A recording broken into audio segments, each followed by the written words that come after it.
Magdala, Maria Madalena, por que você enveredou em estudá-la, em pesquisá-la? Primeiro porque eu acho que eu vou pesquisar todos eles, Tá. tá? Eu acho que eu vou chegar 100 anos, então, no em mínimo. por favor, 90 vai ficar pouco. Mas eu quero continuar estudando em mais detalhes todos aqueles que estiveram em torno de Jesus. Madalena me pareceu fundamental em determinado momento por algumas questões. Primeiro, por eu achar que ela foi injustiçada pela história.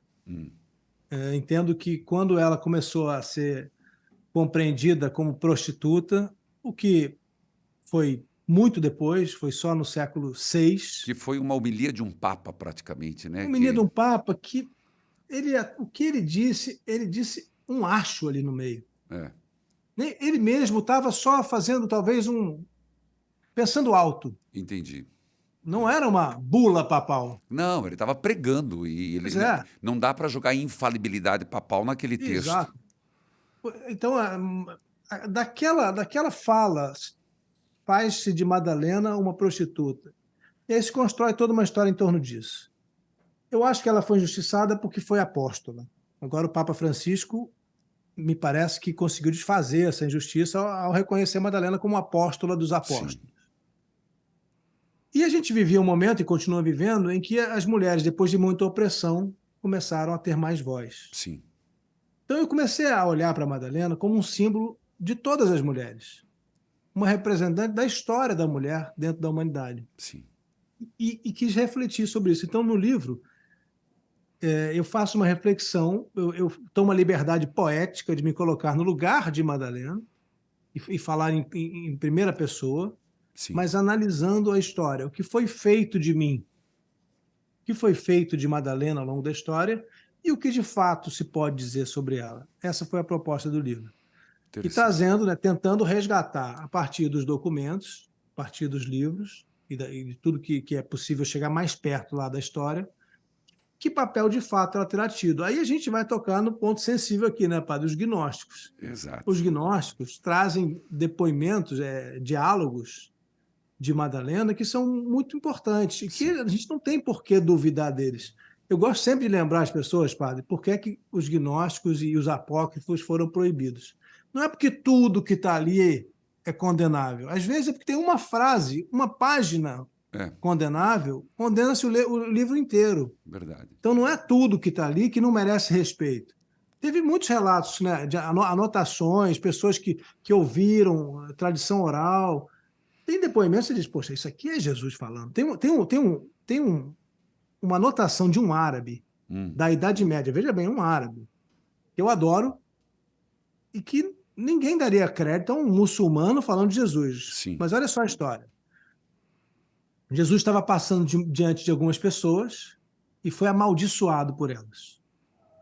E Jesus ficou muito sereno, respondeu de maneira muito tranquila, não devolveu o insulto. sim.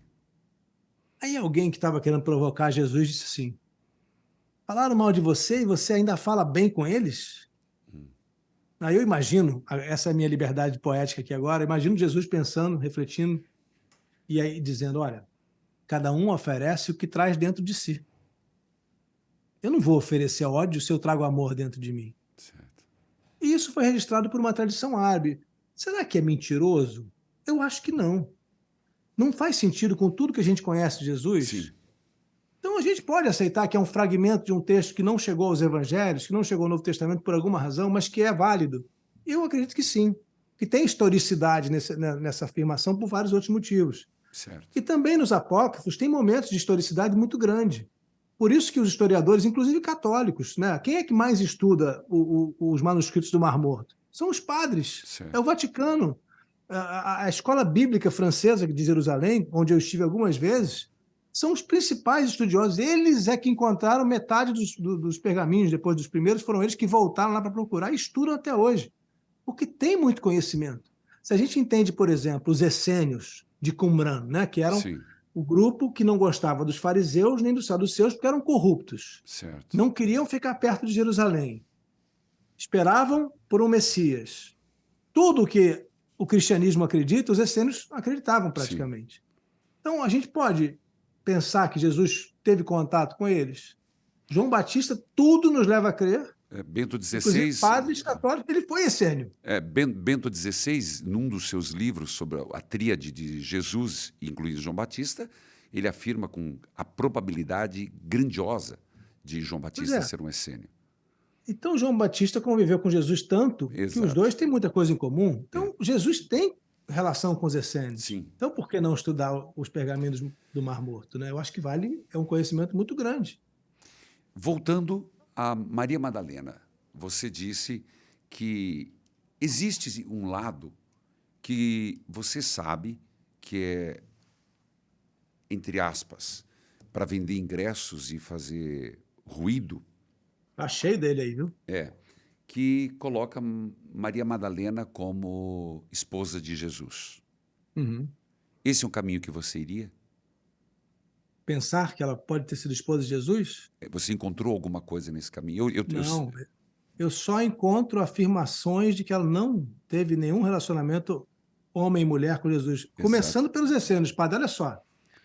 De novo, eu afirmo aqui que eu acredito que Jesus teve uma influência no sentido litúrgico, no sentido da maneira de se comportar. Do batismo, com os glorificação, ablusão e tantas coisas, né? Então, os essênios eram celibatários, comprovado arqueologicamente. No cemitério dos essênios não tinha ossada de mulher, tinha umas 2 ou 3 que deviam ser passantes, porque isso era comum, as pessoas serem enterradas por perto, mas tinha mais de 1000 homens enterrados ali, então eles eram celibatários, como os padres católicos. Então, Jesus era celibatário se ele seguiu a tradição dos essênios e de João Batista. E se a gente sabe que Pedro também foi pregar isso, que os primeiros católicos cristãos foram celibatários, Jesus era celibatário. Claro. Ponto. Bastaria isso para mim. Entendi. Tá? Agora a gente vai nos pontos mais sensíveis, que inspiraram Dan Brown e tantos outros aí a dizer que Jesus era casado com Madalena. Primeiro, tem um texto gnóstico que diz: Jesus tinha 3 Marias em sua vida. Sua mãe, sua irmã e sua companheira. Ora, companheira? Nós não somos companheiros quando viajamos juntos? Né? Não temos companheiros de grupo, companheira. Sim. Não há nada que nos afirme isso. Há um outro aí que começa a ficar mais complicado e dá arrepio nas pessoas que não entendem o que está escrito ali. Que começa Judas Tomé, assim ele é tratado pelos gnósticos, né? Tem esse segundo nome. Outro Judas, que não é os Iscariotes. Ele compreende Madalena e está relatando o ciúme dos outros apóstolos, que a gente sabe pelo Evangelho de Lucas que tinha mesmo. Tinha aí mesmo. está lá, né, depois da ressurreição, Pedro fica com ciúme. Entre eles havia uma chumeira. Claro, tinha João e Tiago, filhos de Zebedeu, dizendo: onde é que vai ficar meu lugar no céu? Eu quero ficar do seu lado. Espera aí, Tiago, aguenta aí, João, calma. Não é bem assim. Tá cedo. Mas aí tem um texto que diz assim: Jesus a beijava frequentemente na boca. Vamos lá, gente, calma, não precisa se arrepiar. Vamos dizer o seguinte: é verdadeiro, tá? Vamos considerar que o fragmento seja correto. Certo. Alguém escreveu isso naquela época com alguma intenção.